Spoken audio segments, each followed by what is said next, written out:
At the end of 2023, Leeds United were 17 points behind Leicester, and fast forward to the start of March, they've narrowed that gap down to just 3 points. It's fair to say that the momentum in the Championship has severely shifted over these last few months at the top of the table, and right now, I think Leeds will be a popular pick for a lot of people to go all the way and win the league this season. In today's video, we're going to be having a closer look at the top end of the Championship, discussing some of the results over the weekend and their implications for the remainder of the season. 2 automatic spots to play for brilliant sides in the Championship, and the narratives around each of them got even juicier this weekend. As always, I want to hear from you guys in the comments down below, but without any further ado, let's jump in. I think the obvious place to start out is with Leeds United. They went into that game against Sheffield Wednesday on Friday night, and I saw that fixture as maybe a bit of a banana skin for them, similar to the Huddersfield game. It was a 3-game week that Leeds were coming into with quite a fast turnaround going into the Friday kickoff. Let's not forget, against a very informed Sheffield Wednesday side as well, who had won their last 4 matches, but when Leeds managed to get ahead in matches, generally speaking, they tend to see them out. What you can see here is the Championship table for the calendar year of 2024 so far, and the consistency that Leeds have been picking up results has been absolutely freakish. 12 games, 11 wins and a draw, but what's probably most impressive about all of this is the fact they've only conceded 3 goals in the Championship during this calendar year. You compare that to some of their other promotion rivals at the moment, and I think that's what really sets Leeds apart at the moment. Ipswich have conceded 16 in their last 12, Southampton 17 in their last 11, and then you've got Leicester conceding 16 in 12 as well. All those sides, while they tend to score a lot of goals, are conceding above 1 goal per game on average, and Leeds are at the complete opposite end of the spectrum. Even in those games that have been a little bit tighter, like that Stoke game in midweek for example, you can bank on a clean sheet for Leeds most of the time, which means they only need that little bit of quality, it's often the case, to actually see out matches and win them. That defensive record is something that has considerably improved as the season has gone on. That defensive duo at the back of Joe Rodon and Ethan Ampadu, they've been absolutely brilliant in those positions. And suddenly we get into a really interesting position at the top end of the Championship, because by the time that Leicester next play in the Championship, I think there's a very good chance that they'll be second in the league. Next weekend, Leicester are in FA Cup action, so they don't have a game in the Championship. They will be preoccupied by the Cup, whereas Leeds have a tasty looking fixture against Millwall at Ellen Road, which they are the obvious favourites for, and if they win that game, they will go top of the league for the time being. Even extrapolating it a little bit further than that as well, looking at their remaining fixtures between now and the end of the season, while there are some tricky games dotted in there, if you compare their fixture run-in to the other sides they're up against for automatic promotion, Leeds do have by far and away the easiest run-in. I also think what helps them quite a bit is a lot of their seemingly more tricky matches, perhaps the ones against Hull and Southampton, 2 games that I'm looking at, they're both at Ellen Road, where they've been so strong this season. A lot can change between now and the end of the campaign, but as things stand, I think Leeds might be my favourites to win the league with the way they're going. That then begs the question,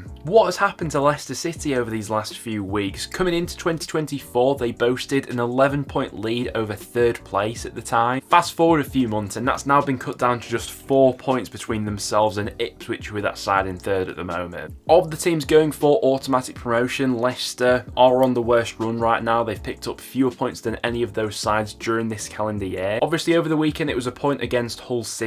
In the grand scheme of things, I don't think that's the worst result for them. Looked like a really entertaining back and forth game there, but the wider form book means it's still just 1 win in their last 5 matches. Now, they built up that gigantic lead over everyone around them at the first half of the season. That gave them room for this little bit of a slip, but what the Foxes can't afford to do is let this slip continue for much longer. Now, looking at their remaining fixtures from now until the end of the season, I still think there are enough winnable games that should get them over the line, but as we've seen in the Championship in years gone by, this is the most unpredictable league in the world, and I wouldn't be surprised to see Bristol City maybe causing a bit of an upset for them in that game after the international break. If we look at those games on paper for Leicester though, they should be looking to win those games against Bristol City, Birmingham, Millwall, Plymouth. Preston and Blackburn. Those 3 games in particular though, against Norwich, West Brom and Southampton, really could be quite spicy, especially if the points between Leicester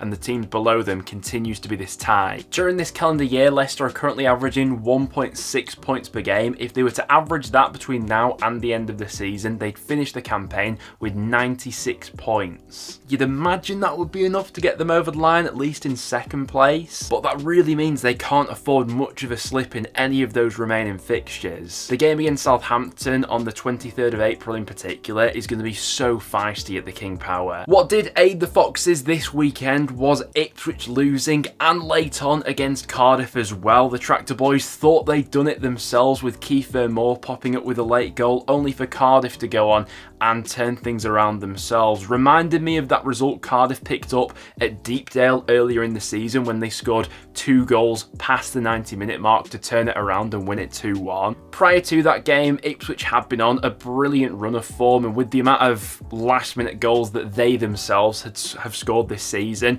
it was probably only going to be a matter of time before one of those went against them. Well, I'm sure it was a sinking result for those Ipswich fans. In the grand scheme of things, they're still right amongst it. They're only 1 point behind Leeds, 4 points behind Leicester, and they have a lot more form than the Foxes do at this stage. I think for Ipswich and this promotion chat, they're going to need to win those next 2 matches against Sheffield Wednesday and Blackburn before then heading into 2 really tough and quite decisive matches against Southampton and Norwich, and how they come out of those 2 fixtures could determine whether it's automatic promotion or the playoffs for them this season. I still have faith in Kieran McKenna's side to push the teams above them all the way this season, and with the way that Leicester have been faltering recently, I'm certainly not discounting them from this conversation despite that brutal result over the weekend. The last team to touch on then when discussing the automatic promotion race is Southampton, and dare I say it, they've almost become the underdog for one of those top 2 spots in recent weeks. I think because